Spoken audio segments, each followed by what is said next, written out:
Hey, great games at your table. I'm Jonathan Albin, and this is Nikos RPG.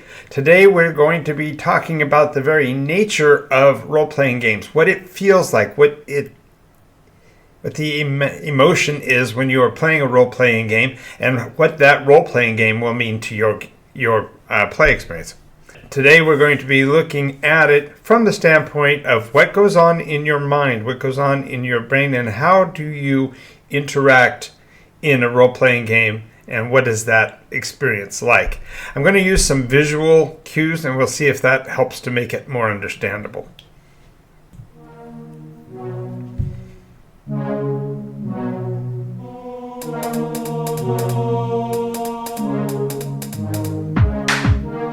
Absorbing damage is the name of the game.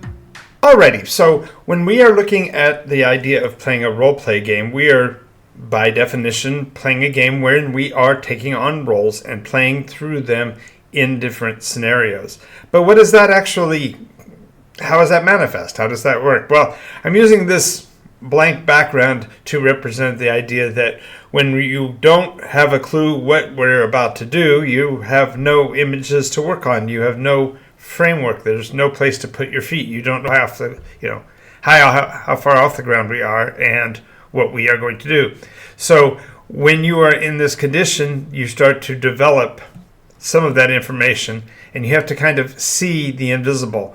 The storyteller, the game master, is going to provide information that is descriptive in nature, and it does depend on your ability to imagine. Now, I do know that there are people that have a condition called aphasia, where they don't actually have the ability to see images, but nonetheless, it's been proven that even without the visuals, you can still perceive. And so I know of at least a couple of individuals who play role-play games who actually have this aphasia, and so therefore they have to actually work in a slightly different way. But mechanically it comes out to the same, and that is that the narrator, the storyteller, is going to provide you information, and that's going to change your perception. So this idea of developing the ability to envision, to perceive of this fantasy setting really does depend on the idea that you can develop an understanding of what's considered to be an induction space, that place where you're able to move from your current understanding to a new one. And that creates a background field, if you will, of information. Perhaps it's a description of the location of the actual time period you're looking at playing within. But in order to get that to go from being just a miasma, a gray space, we need to come up with some things that help to define that.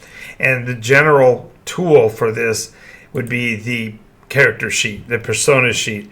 This piece of paper or series of papers will provide you with information on the size, the shape, the identity of the person that you'll be playing in the role. It gives you a framework upon which to build the rest of your play experience. The next thing you'll be considering is the means of the mechanics of the game, which is generally the dice. Additionally, you'll have the concept of a master book. What rules set are you using? And generally, this will be 1 or 2 or 3 volumes that you'll have to become familiar with that will give you the ability, the mechanism to actually play the game. And then, of course, if there's any additional supplemental tools that are used, whether it be a system book, as in the case of Nikos, or if you are talking about enhancement tools that the game that you're playing has to make available. But the idea is that you're using this, therefore, to build a understanding of the locale that you're in and the kind of place that you are in. Now, in addition to the broadband, the wider scale of information that you're going to have, you're going to want to develop an understanding of the world that you are playing in, that the game master is going to bring to play.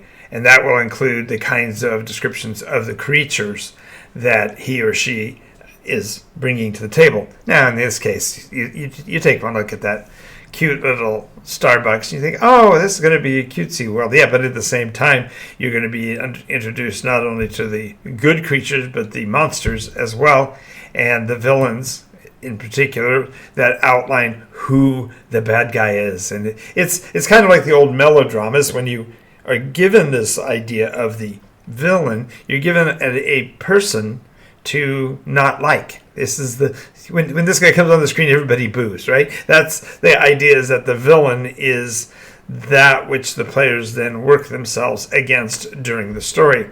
And of course, beyond that, there will be all the non-player characters that you as the game master, of course, portray. And this example here provides not only a little bit of information about who he is, but what he's like and what kind of demeanor and personality, maybe an idea of what his voice sounds like. And all of these bring the world itself starts to come into focus. And this leads then, therefore, to a question about what happens when the player is confused. Let's say the game master's been very diligent to describe many things to you, but now you're not sure exactly where you fit into the realm.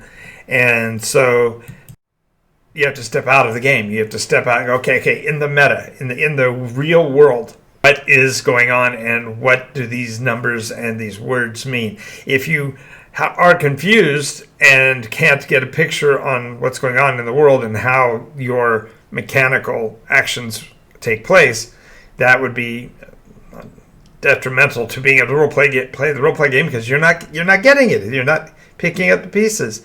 And so this process of going in the meta refocuses us back into the real world. It can happen instantaneously during a game where you're confused. It might be something that's a general choice that the players make as a collective to work only in the mechanics of the game.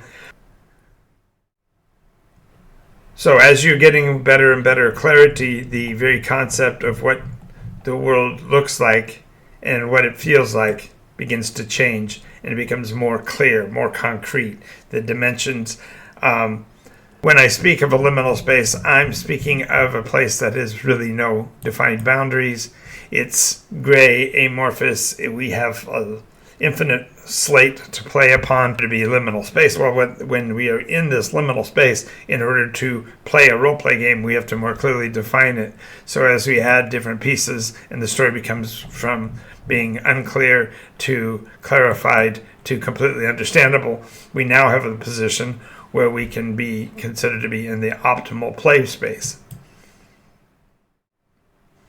And so when you're in the optimal play mindset, the scenes can transition in micro nature. For example, if you're looking at this picture around me, you perhaps want to climb one of those ladders and see where they might go, if there's any passages or special materials that you can find, or maybe there's a book here in the library you're looking for in particular.